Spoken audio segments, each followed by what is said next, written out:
Hey friends, welcome back to Simply Home and Harvest. I'm Jen. Today we're in the kitchen. We're gonna make up some homemade vegetable soup, and I'm going to bring you along and show you. This is actually, I don't want to say it's my granny's vegetable soup because I just feel like that would really be doing disservice to my granny's recipe. But I was always with my granny when she would make her homemade vegetable soup, and I tried to learn from her even though we never really wrote a recipe down. And I would ask her for the recipe and she would say, oh, I'll just make it for you. So I don't have the actual recipe. I have it up here.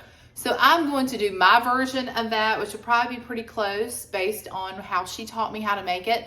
But I thought I would try bringing you along. Today's a busy day. I want to go ahead and get dinner going. You see the crock pot's out. We're not using that tonight, but we are having one of those weeks. If you remember, the dishwasher's not working, but last week the oven decided to quit also. So until we figure out what's going on with it, we are going to be using our stovetop, using our slow cooker, using our Instant Pot to get dinner on the table. And tonight, homemade vegetable soup is on the menu. I do have an appointment this afternoon and some other things that I'm trying to get to. It's an appointment for a massage, so I'm really excited about it, and that's why I'm not dressed up. But tomorrow's my birthday, so today I'm treating myself to a massage.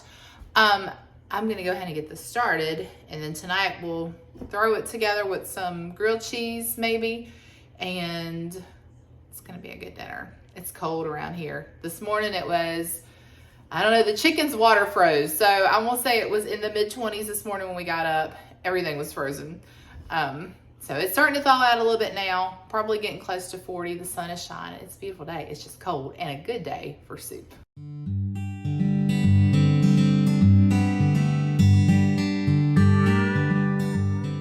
Okay, so come on over here with me to the stovetop. We're going to go ahead and get our ground beef cooking. This is our farm fresh beef here, and we're gonna get that cooked. We're probably gonna cut up some onions, throw that in there as well, get that going, and then we'll add our potatoes. I'm gonna use a vegetable soup mix, which has got, let's see, this has carrots, potatoes, corn, green beans, lima beans, okra, peas, celery, onions. So all in here. We'll dump that in there, and then as our broth or our liquid, my granny always used tomato juice. So I'm gonna do that too. We're gonna add a little water to that, season it really well, and hopefully it will taste close to her delicious homemade soup. Okay, our meat's still a little bit frozen, so I'm just getting that, breaking that up a little bit.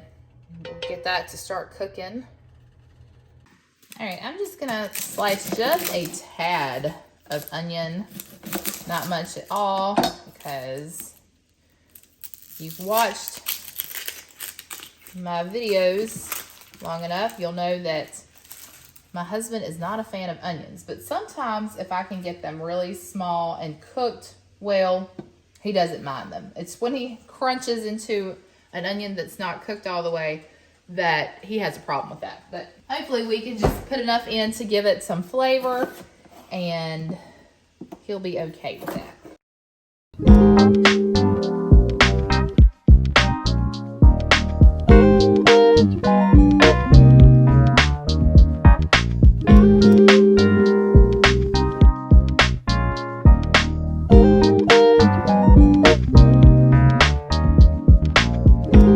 I'm going to use a few yellow potatoes. I'm just going to get those peeled and cut up. And as soon as our meat finishes cooking, I'm going to toss these in there and let them start cooking as well.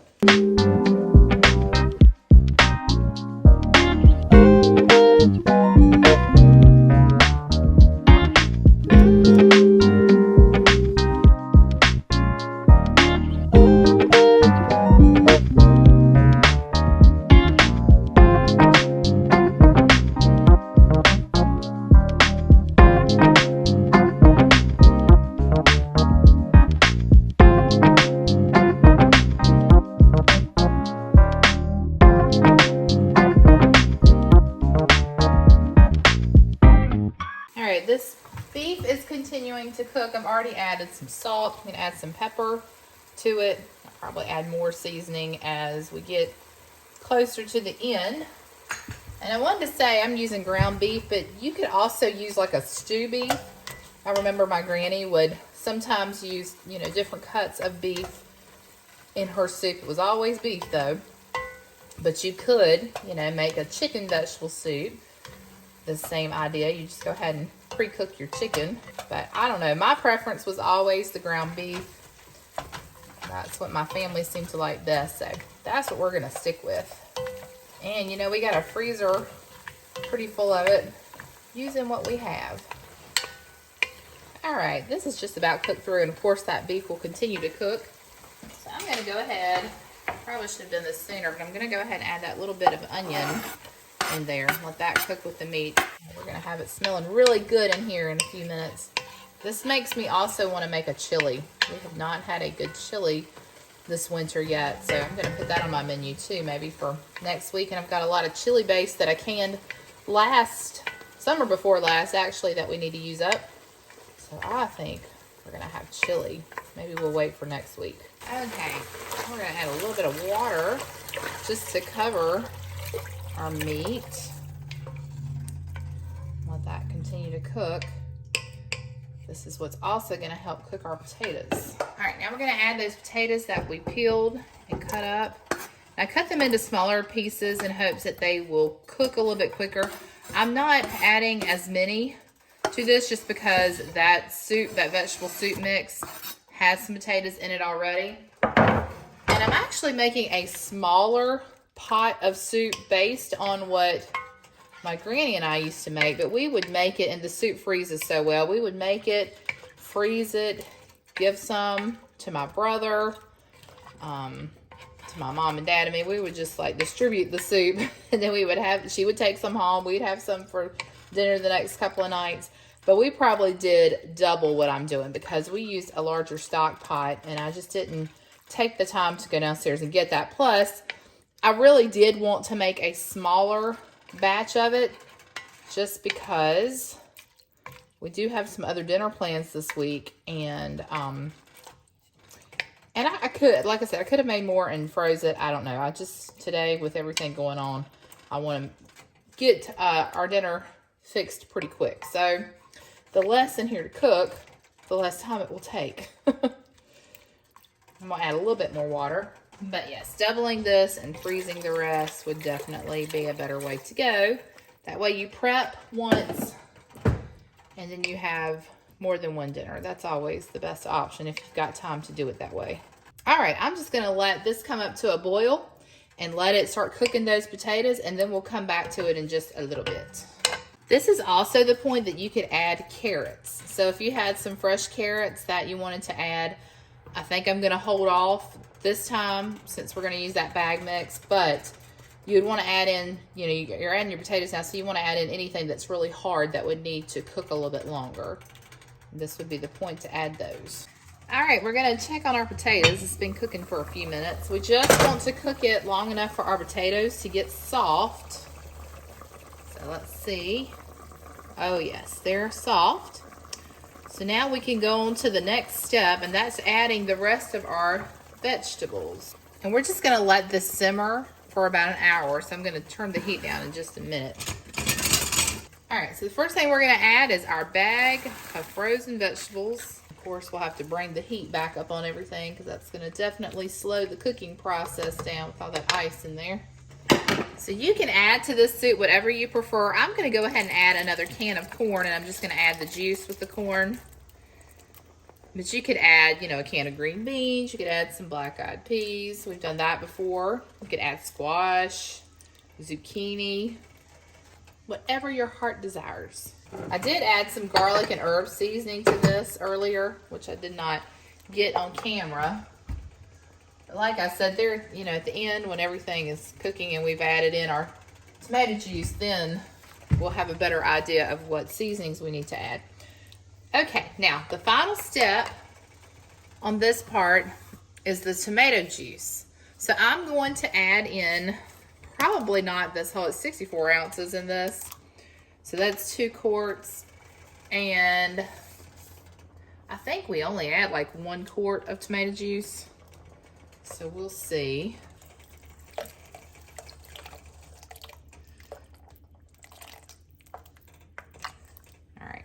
I think that's good right there. And that was about a quart. So if we had, if we doubled this, I would go ahead and add the whole thing. But I want it to be a little hearty. So I think that would be great. Plus, it's going to reduce a little bit as it cooks. And that's one thing to take into consideration as well. I'm going to let this simmer on the stove now for about an hour. I've got to run to my appointment, but Ella's going to keep an eye on it. And I told her just turn it off after an hour. We'll let it cool down a little bit. I'll come home and taste test it, and we'll see what it needs. While this soup is continuing to cook, I want to take a minute just to show you something else that we are working on. So we've been doing a lot of decluttering projects with our freezer, and then we're decluttering our basement. But today I thought I'd take an opportunity just to revisit our upstairs pantry and let you see how we have that organized and what our setup is there. I did make a video on our pantry last summer. We did a makeover on it, got new containers, just really cleaned it out. I'll show you before and after right here. But I thought I would just revisit that because I know I have a lot of new subscribers since then. I will link that video if you want to see the whole thing on where we got the containers and how we did all that. But I thought I would show you the setup, just kind of show you what it looks like now about, I guess, 6 months later. But it has been a wonderful system. We've actually managed to keep it pretty tidy, and it's been one of the best things that we have done for our home and for our kitchen. Actually, it's just a linen closet at the end of the hallway upstairs. And because I needed a pantry and food storage more than I needed a linen closet, we rearranged some things and we turned this into a pantry. So this is what it looks like right now. We keep things like sugar and cornstarch, and you see we've got macaroni grits. You guys can read the rest, our flour, our sugar, all of our regular essentials that we use on a regular basis. And you'll see some empty containers that I need to go downstairs to our larger food storage and get some items to restock up here. But you'll see that for the most part, we've kept it pretty clean. I've got my dried cranberries sitting here, but I do need to fill that canister. And so this is what it looks like right now. And like I said, we managed to keep it pretty neat. I do have a few like extra things that I'll keep in a basket, just if it's something that we don't use on a regular basis, but it needs a home. I keep our dish towels down below. And then I want to show you this over the door hanger.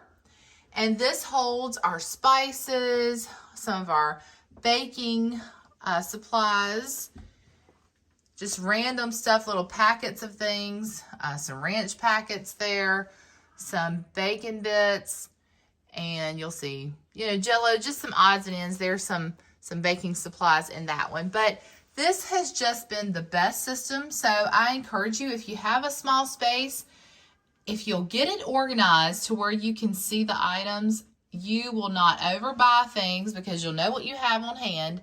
And also, it's just so easy to go in here and get what you need. And you know what else? It helps you to put it back where it goes when it's neat like this. Because I know that when I take the brown sugar out, when I come back in here, there's an empty spot, and I know exactly where that brown sugar goes.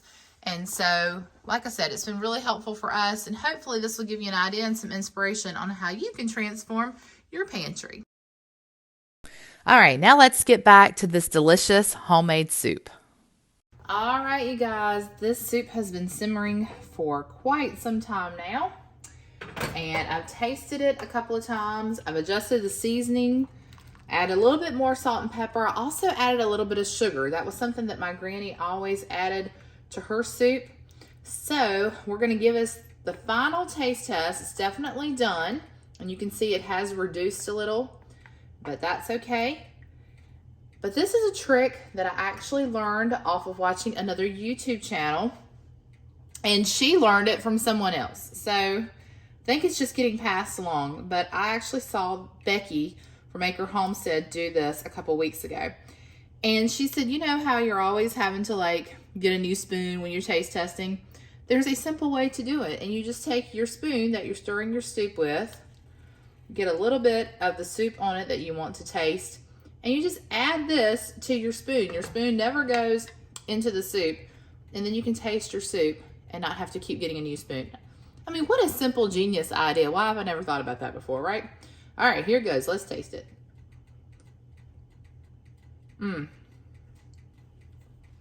I think that is perfect. Of course, I got that big bite of okra in there, which I love. That tastes so good. Okay, our soup is done. I'm gonna make some grilled cheese sandwiches now.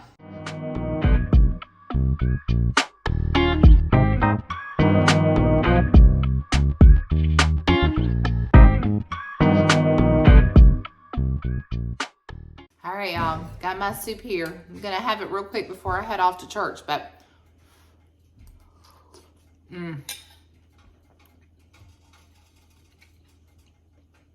this is so good. I'm not having a grilled cheese sandwich with mine.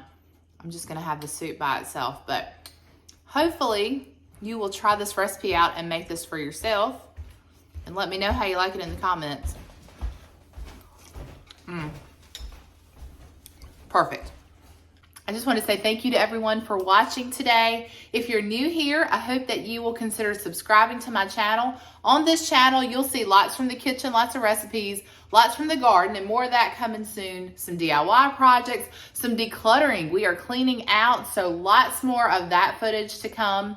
So if that's something that you'd like to stay tuned for, make sure you hit that subscribe button, give this video a like, share it with your friends, and until next time, I hope that you will remember to live simply, use what you have, stove, crock pot, even if you don't have an oven, and enjoy the moments you've been given. I'll see you in the next one, friends.